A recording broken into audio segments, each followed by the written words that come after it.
I'm just Nick, and this is just my Fender Vibrochamp amplifier. It's a mid-70s vintage one. It's got a single 8-inch speaker, one 6v6 output tube, and it dissipates about 6 watts. It's a small amp. It is not anything like this amp. It sounds great, this amp. It overdrives nicely, but it is a small amp. Nevertheless, Catalinbread has produced a pedal that they suggest might be able to make even this amp sound a bit like this amp. So what we're going to do today is plug this pedal into this amp and see what happens.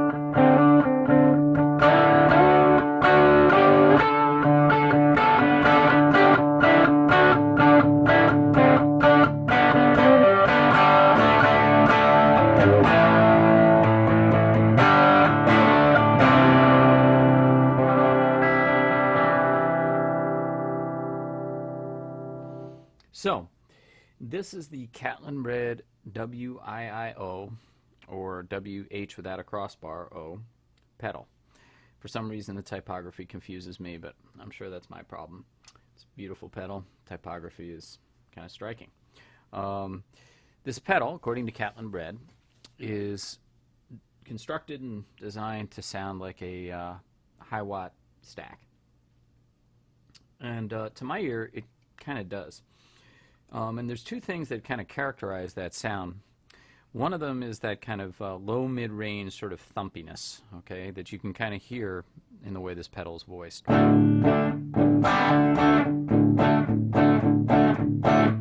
It's a bit less of a kind of a nasal sort of mid-range hump than a Marshall sound is associated with generally, and it's a little bit more thumpy. That's a technical term, thumpy.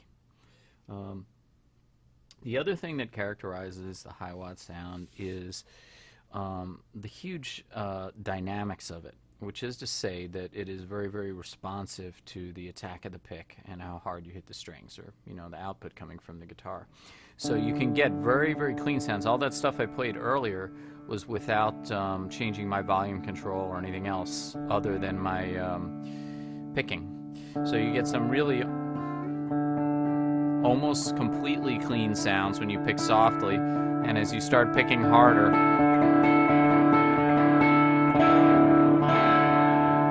you get quite a bit of distortion. And this allows you to sound heavy but maintain a whole lot of character in your playing, even your heavy playing, which I think is a really, really good and useful thing. It's sort of hard to sound heavy and not sort of bury what you do with your guitar and your hands that makes you sound like you. So this is a pedal that does that very, very well. If we roll off the volume control, we get a really nice and linear kind of decrease in distortion without a huge change in the tonality or the timbre of your guitar sound. So you really get something that sounds pretty similar tonally, but is much cleaner. So this is not only a pedal that's very, very responsive to your hands, it's very responsive to volume control. So wide open volume control.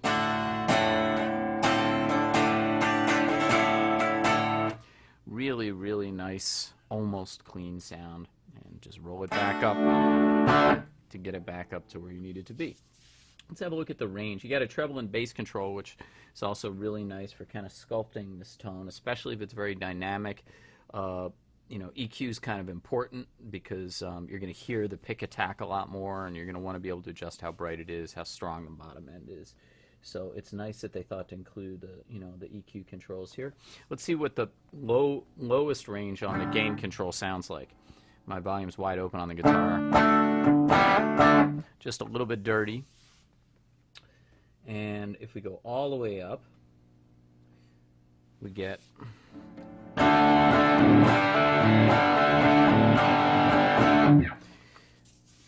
pretty high gain, but again, it's not like real super saturated, and the bottom stays pretty thumpy.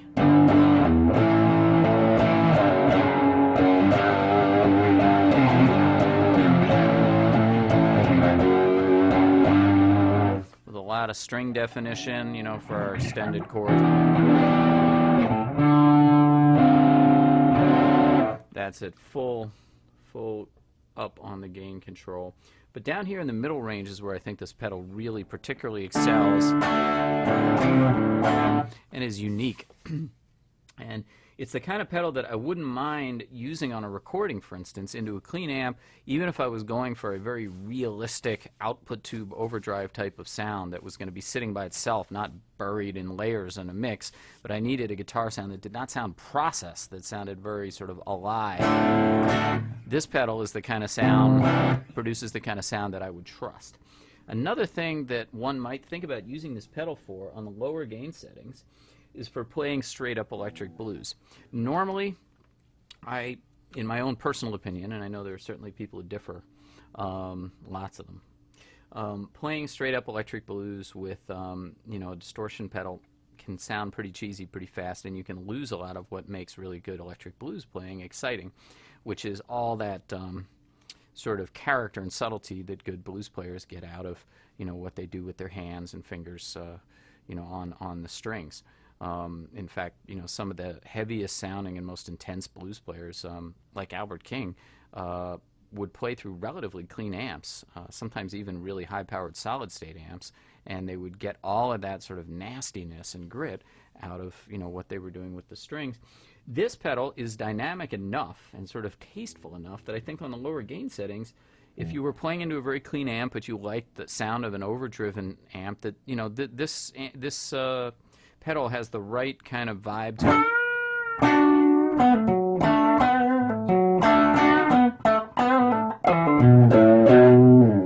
You know, it has